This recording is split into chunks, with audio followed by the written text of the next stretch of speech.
students, so today we will be seeing about some of the important applications of universal law of gravitation.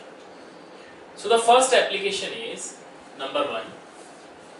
As per Newton's universal law of attraction, there is a force of attraction between any two bodies. Then why two objects like two books does not seem to attract each other? Okay. Question क्या है? Question ये है कि अगर मेरे पास में दो books हैं, दो ऑब्जेक्ट्स हैं, लेट अस से दिस डस्टर, दिस मार्कर, इसी की जगह पे दो बुक्स भी रख दो आप, एक टेबल पे दो बुक्स पड़ी हैं। Newton's universal law of gravitation कहता है कि इनके बीच में एक फोर्स ऑफ अट्रैक्शन लगता है। तो क्या कारण है कि ये फोर्स ऑफ अट्रैक्शन हमको दिखाई नहीं दे रहा? क्योंकि अगर एक ऑब्जेक्ट को मैं ऐसे छोड़ता हूं ऊपर हाइट से तो इट फेल्स डाउन, तो मुझे विजिबल है कि there is a force of attraction of the earth on this marker. Similarly why it is not visible कि ये दोनों एक दूसरे को अट्रैक्ट करते हुए क्यों नजर नहीं आ रहे, या कोई भी दो बॉडीज जो हैं वो ऑन अर्थ स्मॉल बॉडीज अगर हम बात करते हैं तो क्यों एक दूसरे को वो अट्रैक्ट नहीं करते? तो इसको हम समझते हैं। सी, we know that, let us assume मेरे पास में एक टेबल है, ओके, और इस टेबल पे दो बुक्स पड़ी हैं, एक बुक और ये दूसरी बुक, और let us assume to simplify it कि इन दोनों का मास, let us say the mass of first book is 1 kg, इतना होता नहीं है पर assume करो 1 kg, 1 किलो की किताब है। ऐसे ही दूसरी बुक है, उसका मास है आपका सपोज करो 1 kg। We have assumed it.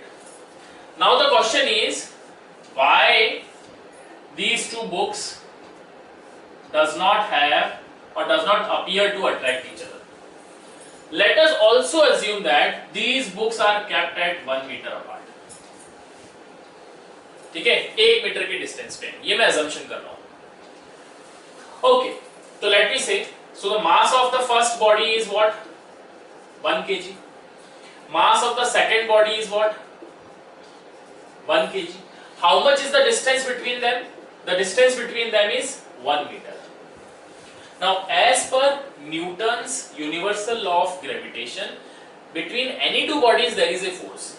So, what is that force? That force is given by F equals to G, mass of the first body, mass of the second body, उन दोनों का product divided by R square. Now what is the value of G? G की value होती है 6.67 into 10 to the power minus 11 और unit is newton metre square per kg square. Mass of the first body is what? Mass of the first body is 1 kg. Mass of the second body is what? 1 kg divided by the distance between them 1 metre. 1 metre की distance है तो इसका square. Finally इसको solve करता हूं तो इसका answer क्या आता है? 6.67 into 10 to the power minus 11। Answer force में है तो दिस इज द फोर्स। तो इतना फोर्स इनके बीच में लग रहा है, पर अब मैं इस क्वांटिटी को जरा ध्यान से देखूं, 10 to the power minus 11, तो इधर देखिए 1/10, 10 to the power minus 1 को मैं कैसे लिखता हूं? 1/10। 1/10 की वैल्यू क्या होती है? 0.1। 10 to the power minus 2 का मतलब क्या है? 1/100। इसकी वैल्यू कितनी है? 0.01।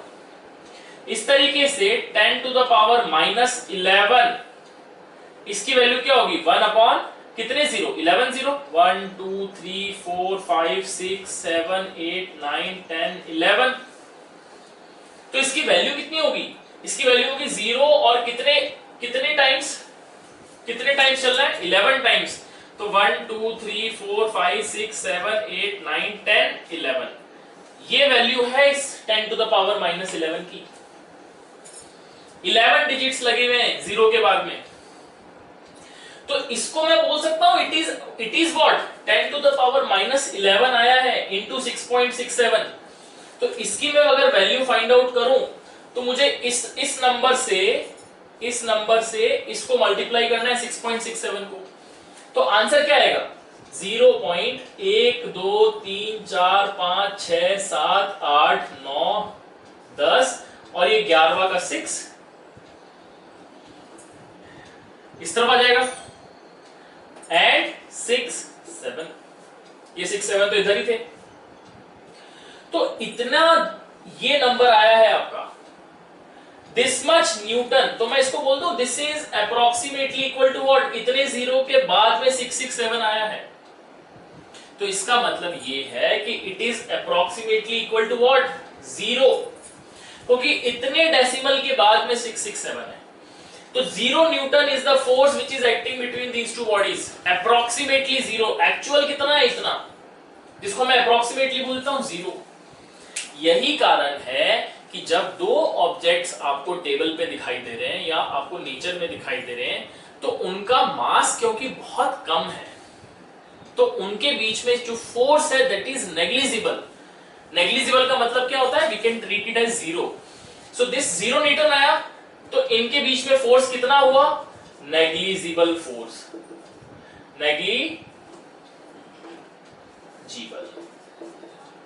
नेग्लिजिबल का मतलब वी कैन इग्नोर दैट और यही कारण है कि दो ऑब्जेक्ट्स जो हैं क्योंकि उनका मास बहुत कम है we can ignore the force of attraction between them पर अगर मैं इस फोर्स को बढ़ाना है मुझे तो इनके मासेस को इंक्रीज करना पड़ेगा तो मास इंक्रीज कैसे करूं इस मास को और इस मास में से दोनों में से कोई भी मास इंक्रीज होना चाहिए अगर मैं बात करूं ग्रेविटेशनल फोर्स बाय अर्थ तो ये जो मास है ये इंक्रीज हो जाएगा कितना इंक्रीज हो जाएगा this mass in the case of earth the mass of earth is 6 into 10 to the power 24 kg कितना मास है 6 into 10 to the power 24 kg तो जो सेकेंड एप्लीकेशन है वो आपको क्या बताती है कि why it appears कि अर्थ जो है उस बॉडी को अट्रैक्ट कर रहा है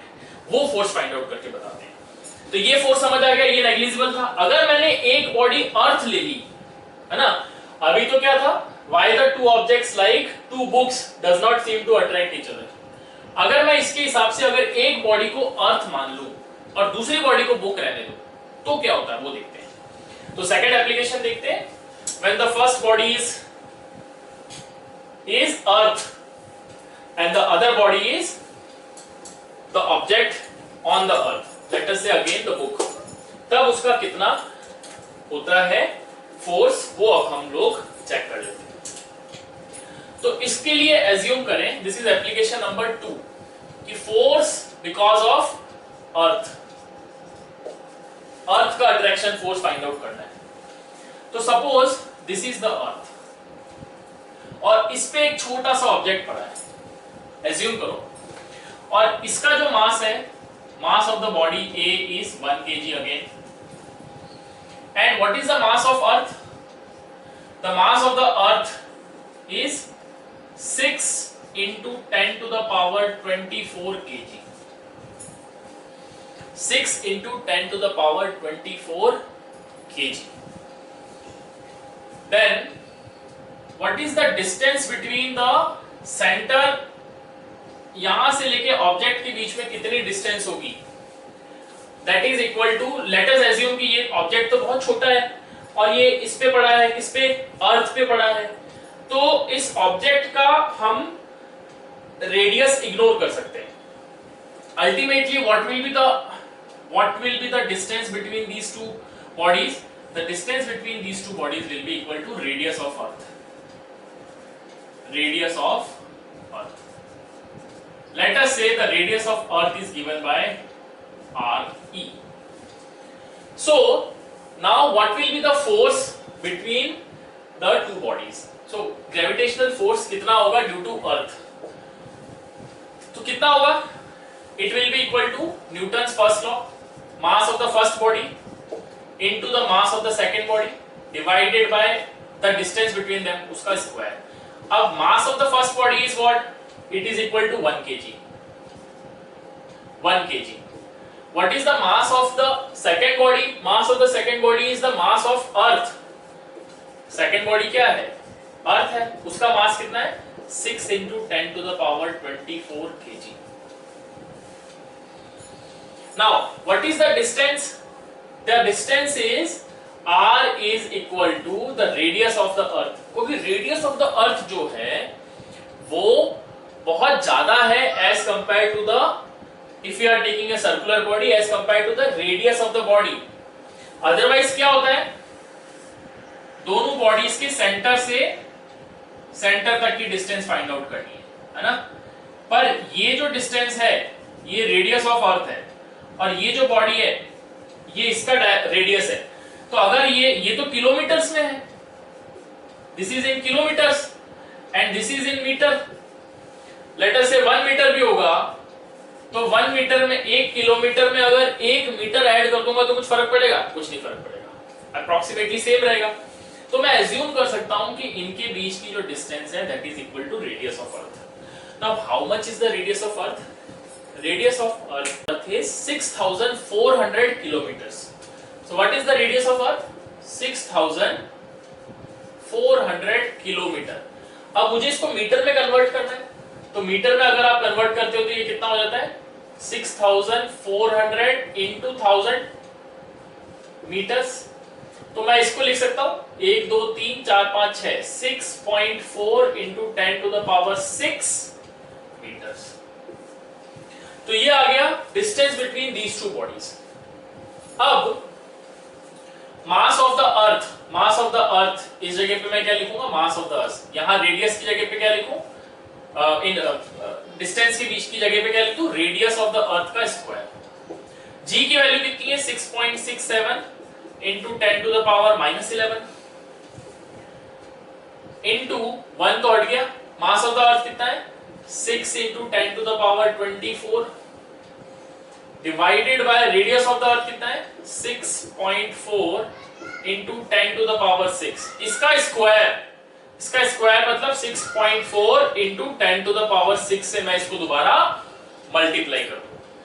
तो अगर मैं इसको सॉल्व करूं तो आप देखिए क्या आता है, इस 6.67 को मैं अभी रफली लेके चल रहा हूं, ये सपोज करो 6.6 के बराबर है एंड इनटू अभी 10 की पावर, इसको कैसे सॉल्व करते हैं, ये 6 दिख रहा है आपको, यहां 6 लिख दीजिए, 10 की पावर को एक साथ लिखेंगे 10 to the power -11 प्लस 24 और नीचे देखिए 10 to the power 6 10 to the power 6 तो 10 to the power 12 हो जाएगा। ये 10 to the power 12 जब ऊपर आएगा तो -12। कैसे किया मैंने, इधर देखिए 10 स्क्वायर अपॉन 10 अगर होता है तो मैं इसको कैसे लिख सकता हूं 100 upon 10 which is answer is 10। तो मैंने क्या किया, मैंने ये किया कि 10 to the power 2 और 10 की पावर 1 है तो इसमें से 1 माइनस कर दिया, तो आंसर क्या आया 10 to the power 2 minus 1 is 1, तो आंसर इज 10। तो क्या करता हूं, न्यूमरेटर में जो भी होता है अगर ये माइनस है तो उनको मैं माइनस करूंगा, डिनोमिनेटर वाला जब ऊपर आएगा तो माइनस में आ जाएगा। क्लियर है? ओके, होल डिवाइडेड बाय, अब ये मैंने ले लिया, ये हो गया, ये हो गया और ये हो गया, पीछे क्या बचा, ये रहा ये नंबर 6.6, 6 भी आ गया, डिनोमिनेटर में क्या बचेगा 6.4 into 6.4। यहां तक क्लियर है? अब देखिए ये तो एक सिंपल सी मैथमेटिक्स है, आप लोग सॉल्व कर सकते हो। मोटी मोटी बात मैं करूं तो 6.6 और 6.4 लगभग 1 के बराबर होगा, 1 पॉइंट समथिंग है ना, 6.6 divided by 6.4 1 point something, 6 divided by 6.4 0.8 या 0.9 के अप्रॉक्स आता है। अगर मैं इनको सॉल्व करूं तो मेरी वैल्यू जो है लगभग 1 के अप्रॉक्स आती है। तो पीछे क्या बचता है, पीछे ये बचता है, इसको मैं सॉल्व करूं तो मेरे पास में क्या आएगा -11 और -12, इसको अगर मैं सॉल्व करूं 10 to the power -11 and 10 to the power -12, ये हो गया -23 और +24, तो आंसर क्या आया, आंसर आया मेरे पास में 10 की पावर 1। तो इधर आंसर क्या आया 10 to the power 1, इसका ऑर्डर क्या है लगभग 10 के बराबर, लगभग 10 के बराबर इतना न्यूटन इस 1 मीटर पे फोर्स अर्थ लगा रहा है। तो अब मैं इसको इग्नोर नहीं कर सकता. Now I can not ignore this. That means there is a force of 10 Newton which is acting on this mass of 1 kg. कितना मास, कितना फोर्स लग रहा है? 1 kg के ऊपर 10 न्यूटन के करीब करीब फोर्स लग रहा है. To be very precise, the answer will be 9.8 Newton के अप्रॉक्स लगता है. कितना फोर्स लग रहा है? 9.8 न्यूटन के अप्रोक्सीमेटली लग रहा है. तो अब जो फोर्स है वो इग्नोर नहीं हो रहा, क्योंकि अब कुछ ना कुछ फोर्स जरूर लग रहा है उस छोटे ऑब्जेक्ट पे. यही कारण है कि मुझे ग्रेविटेशनल फोर्स की बात हम करते हैं तो मुझे दिखाई देता है कि ये ऑब्जेक्ट है नीचे गिर रहा है, पर जब हम दो ऑब्जेक्ट्स को लेते हैं तो इनके बीच में फोर्स जो है वो नेग्लिजिबल होता है. So thank you so much. In our next lecture we will be discussing about the free fall. तब तक के लिए have a good day and bye bye.